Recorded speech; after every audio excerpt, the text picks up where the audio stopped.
A ruff is an item of clothing worn in Western Europe from the mid-16th century to the mid-17th century.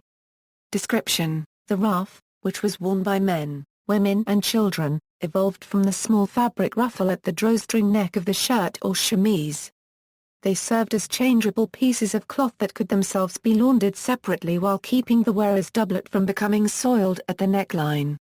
History: 10 yards is enough for the ruffs of the neck and hand for a New Year's gift made by her ladies for Queen Elizabeth in 1565, but the discovery of starch allowed ruffs to be made wider without losing their shape.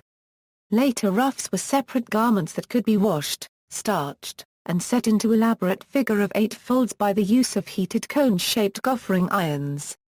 Ruffs were often colored during starching. Vegetable dyes were used to give the ruff a yellow, pink or mauve tint. A pale blue color could also be obtained via the use of smalt, although Elizabeth I took against this color and issued a royal prerogative. At their most extreme, ruffs were a foot or more wide.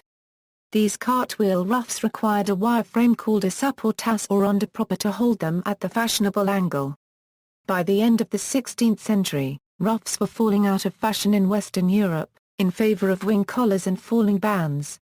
The fashion lingered longer in the Dutch Republic, where ruffs can be seen in portraits well into the 17th century, and farther east. It also stayed on as part of the ceremonial dress of city councillors in North German Hanseatic cities and of Lutheran clergy in those cities and in Denmark, Norway, the Faroe Islands, Iceland and in Greenland. The ruff was banned in Spain under Philip IV. Today ruffs remain part of the formal attire of bishops and ministers in the Church of Denmark. They were abolished by the Church of Norway in 1980, although some conservative ministers such as Barari Knudsen continued to wear them.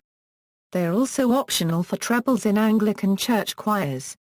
Underground artist Kraus Nomi used a ruff as part of his concert attire toward the end of his life, both as a complement to the Renaissance-era music he began focusing on in this time frame and to hide the effects of Kaposi's sarcoma.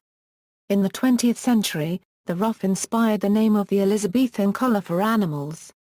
Gallery. References. Bibliography: Janet Arnold, Queen Elizabeth's Wardrobe and Lockhart, W. S. Maney and Son Limited, Leeds 1988. External links: How to Starch a Ruff Part 1 of 4, portraiture illustrating development from modest 1530s ruffs to the gigantic ruffs of the 1590s, 17th century millstone ruff at the Rijksmuseum in Amsterdam.